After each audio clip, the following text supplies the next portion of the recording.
Thank you, Madam President, Mr. Secretary General, Excellencies, ladies and gentlemen. At this 80th session of the United Nations General Assembly, I'd like to speak about Africa's role in the future of this organization. However, it's impossible to do that without first considering the collective role that Africa played in its founding, which was small and relatively insignificant. Of the 51 member states involved in the founding of the United Nations in 1945, only 4 were African: Egypt, Ethiopia, Liberia, and South Africa. It is important to point out that the United Nations came into being in the aftermath of World War II because of the inability of its predecessor, the League of Nations, to avert a large-scale global conflict, which had been its guiding purpose when it was founded in 1920 at the end of the First World War. Out of the 42 founding member states of the League of Nations, only 3 were African: Liberia, the Union of South Africa, and Ethiopia. Egypt was to join later in 1937. Africa's overall participation in the organization's founding was minimal and relatively unimportant. That's because before all the other talks and meetings, representatives from a group of 14 nations gathered in Berlin for a series of discussions that began in 1884 and which led to the partitioning and formal colonization of the African continent, which is also called the Scramble for Africa. It has famously been written that past is prologue. Well, in the past, the majority of the 54 nations that now comprise Africa were never offered a seat at the table where plans for a new world order were being drawn. But, Madam President, as fate would have it, the tables are turning, and Africa's role in the authorship of whatever is yet to come for this world is going to be huge, and it will be consequential. According to this organization's own projections, by the year 2050, more than 25% of the world's population is expected to come from the African continent. Additionally, by 2050, 1/3 of all young people aged between 15 to 24 will be residing on the African continent. So you see, the future of this world is African. Allow me to say this once again a little louder for those of you in the back. The future is African.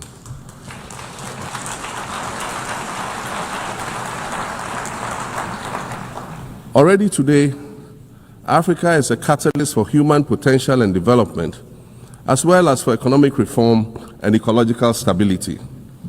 Africa is a catalyst for systemic change. If this reality, which is fact-based and straightforward, seems provocative or unsettling, perhaps it's because you are viewing it through the lens of centuries of filters, colonialism and imperialism, and the resulting implicit bias. Maybe you are unaware of the resilience of African nations or their remarkable ability to make a strong comeback just when you think it's safe to count them out. That is what is happening right now in my own country, Ghana. Our constitution limits leaders to 2 4-year terms. In January, I was sworn in for a second term, which, let me point out, was non-consecutive with my first term. Our currency, the Ghana cedi, was rapidly depreciating, faced with rising inflation, a huge debt burden, and low morale amongst our citizens. My new administration settled down quickly and embarked on an ambitious program of comprehensive transformation designed to restructure Ghana's economic foundation and enhance our competitive standing globally. We refer to this process of recalibration as our reset agenda. In just 8 months, we have achieved significant reduction in inflation from 23.8% in December 2024 to 11.5% in August 2025, restoring price stability for our citizens. Additionally, our currency, the Ghana cedi, has appreciated considerably against other currencies, with Bloomberg reporting it as the best performing currency in the world at one point. Our improved sovereign credit rating reflects increasing investor confidence in our economy. And our 24-hour economy initiative promises to transform our economy. And there's a renewed willingness amongst our people to trust that their elected officials have Ghana's interests at heart and that we're progressing together. Madam President, I believe that in honor of this milestone celebration, the United Nations should also embark on a process of serious recalibration and establish its own reset agenda. Since the organization's founding, the number of UN member nations has nearly quadrupled. And quite frankly, it is not the same world that it was back then when the UN was formed. I mentioned earlier that I began my second non-consecutive term as president this past January. My first term ended in January 2017. In that span of time, 8 years, the world has changed with such ferocity. My first days in office after my return felt as though I had just awakened from a Rip Van Winkle-style sleep. Now, no, that was only after 8 years. Imagine then what it will be like after 80 years since the founding of the United Nations. In 1945, the sun had not yet set on the largest empire in history. The most common mode of international travel was by sea. The personal computer had not been invented, let alone made portable. And television, a new convenience, was still in its infancy, albeit in black and white color. Relations between the US and the Soviet Union were turning frosty, with Winston Churchill declaring that an iron curtain has descended across the European continent. Fast track 80 years on, in today's world, hundreds of thousands of commercial flights take off and land every day. Libraries have been digitized so that volumes of literature can exist on a small device, small enough to fit inside your pocket. We live in a world of cryptocurrency, artificial intelligence, social media, the internet and its dark hidden dungeon of the dark web, all of which carry a potential threat to global peace and security. Climate change is real, and we're fighting a losing battle against the loss of Maldives and other island nations to the rising sea level, against the loss of Timbuktu to desertification and the Amazon forest to global warming and deforestation. Madam President, the UN Founding Charter is outdated when it comes to representation in this August Assembly. The most powerful post-World War II nations are still being rewarded with an almost totalitarian guardianship over the rest of the world. And yet, the first sentence in Chapter 2, Article 1 of the UN Charter declares that the organization is based on the principle of sovereign equality of all its members. If this were true, and was the case, a continent as large as Africa, with its numerous UN member states, would have at least one permanent seat on the Security Council.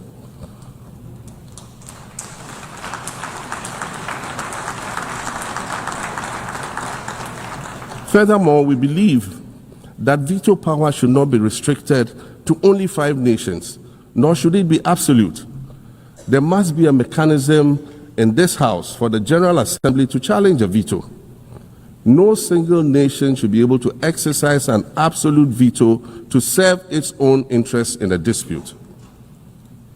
In 1995, during the 50th anniversary of the United Nations, Nelson Mandela stood in this very spot, and he said, "The United Nations has to reassess its role, redefine its profile, and reshape its structures. It should truly reflect the diversity of our universe and ensure equity among the nations in the exercise of power within the system of international relations in general and the Security Council in particular." I close quotations. 30 years later, we African leaders are still making the same simple request for a permanent seat on the Security Council with the power of a veto. So today, Madam President, I stand here in this exact spot and ask the world, if not now, then when? We demand not only a reform of the Security Council, but also a reset of the global financial architecture, which is currently rigged against Africa. Africa must have a greater say in the world's multilateral financial institutions. And while I'm making requests, I'd like to call for the removal of the blockade on Cuba. As Dr. Kwame Nkrumah, our nation's founder, famously said, we seek to be friends with all and enemies to none. The Cuban people shed their blood on African soil in the fight against apartheid. And indeed, Cuba has been and continues to be a faithful friend of Africa. You see, the very fact that I can stand here and ask these things and say these things, and the fact that all nations can ostensibly gather here to address critical global issues, air our grievances, and express our concerns, that is what makes the survival of this organization so important. In every old city or village, you'll find a town square, or a courtyard, or a plaza that once served as a gathering space for the citizens of the community and their leaders. Meetings and celebrations were held there, as were trials and elections. And these were spaces that brought people together and held them together as a community. Sadly, time and technology have eroded these spaces. Madam President, in many ways, the United Nations is the proverbial town square of our modern global village. And it has never been more critical for us to protect this one space that brings and holds the world nations together as a community. The internet, social media platforms, and artificial intelligence offer us the illusion of connectivity, when in fact what they do is reinforce isolation by using algorithms that ensure that we do not receive new ideas and perspectives, but rather more of the same content. We are served alternative facts and manipulated images, making it easy to disseminate disinformation and sow seeds of division amongst communities. Madam President, these are dangerous times. Our world is currently experiencing a rise in nationalism and economic instability. There's a general breakdown of multilateralism. Various acts of aggression have been committed against the sovereignty of others, and nations are attempting to circumvent the very safeguards that were put in place to prevent large-scale global conflict. These conditions are all too similar to the ones that led to the League of Nations' failure in fulfilling its mandate. The denial of visas to President Abbas and the Palestinian delegation sets a bad precedent and should be deeply worrying to all member nations of the United Nations. Ghana recognized the state of Palestine in 1988 and supported a two-state solution to the conflict since then. And I say, contrary to the claims of some, a two-state solution would not be a reward for Hamas. It would rather be a reprieve for the hundreds of thousands of innocent women and children and people who are facing collective punishment and forced starvation for no reason other than the fact that they are Palestinian.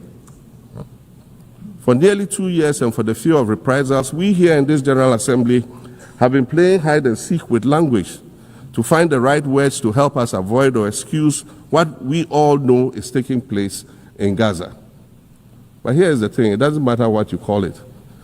If it looks like a duck, it swims like a duck, and quacks like a duck, well, then it must be a duck. The crimes in Gaza must stop.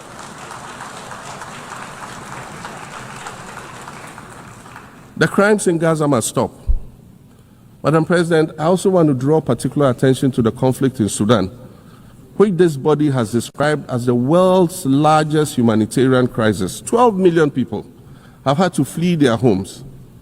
And when we speak of migration, we refer to the 12 million new Sudanese refugees, whom we as a global community should be willing to assist in much the same way that many member nations readily assisted new refugees coming out of Ukraine. Let's dispense with the euphemisms and dog whistles and speak frankly. It is not a mystery that when leaders of Western nations complain of their migration problems, they are often referring to immigrants from the global south. But many of those immigrants are climate refugees. And interestingly, the global north emits 75% more greenhouse gases than the global south.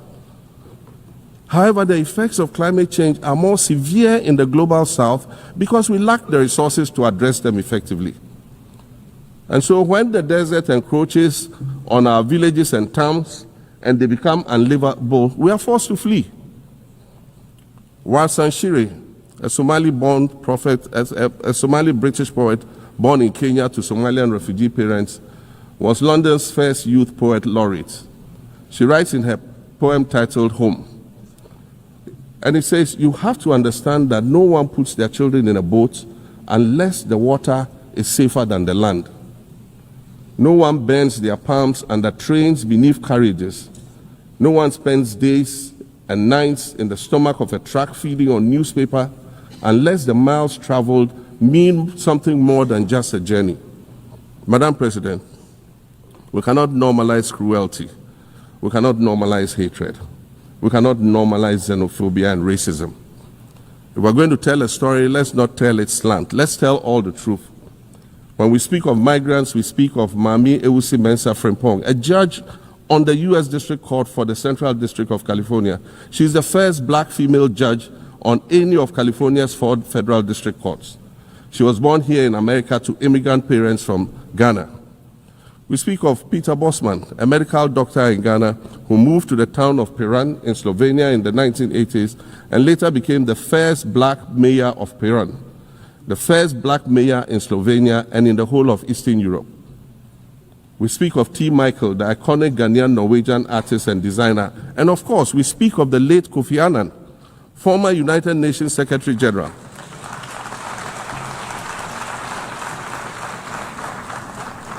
Former United Nations Secretary General and Nobel Peace Prize recipient, who was born in Ghana but spent his adulthood in various places in America and Europe. These are people who have brought great distinction to the countries that they decided to call home.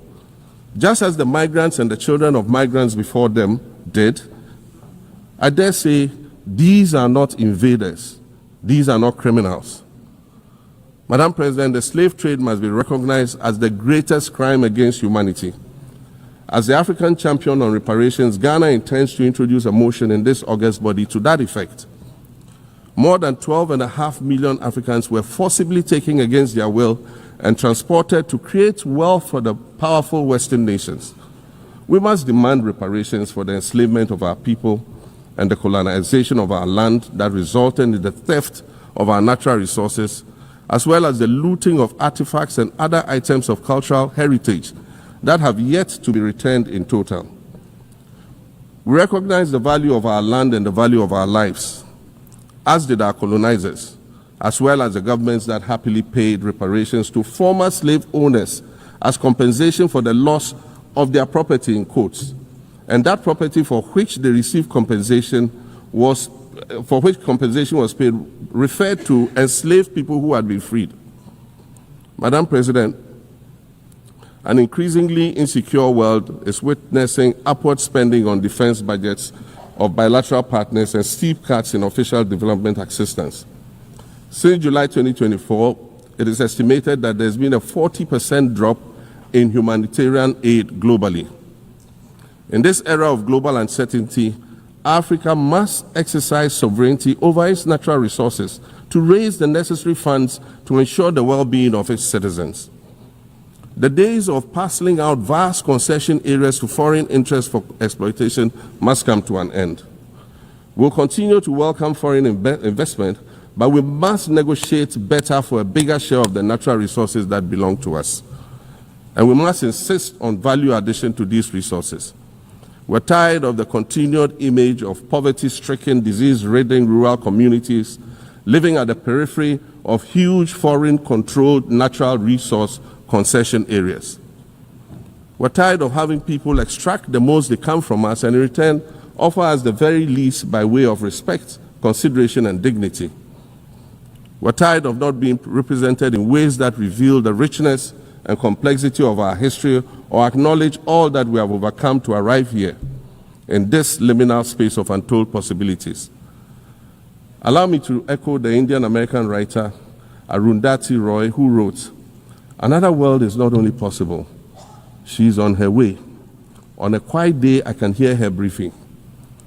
I want to add that for the sake of Africa, and quite selfishly for the sake of my 18-year-old daughter, I hope that this new world that is arriving is a place of safety and equality for women and girls.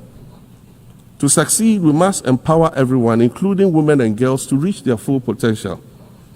In closing, Madam President, I'd like to congratulate you on your election to preside over this historic 80th General Assembly and on being the 5th woman to hold this distinction. I'd also like to congratulate Her Excellency Nana Jane Opoku-Agyeman on being the first woman Vice President of Ghana.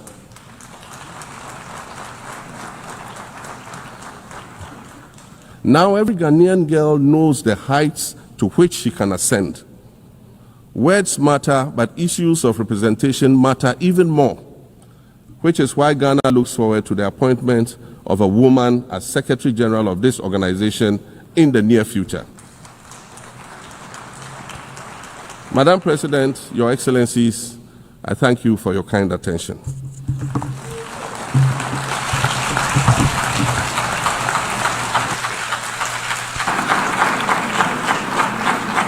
On behalf of the General Assembly, I wish to thank the President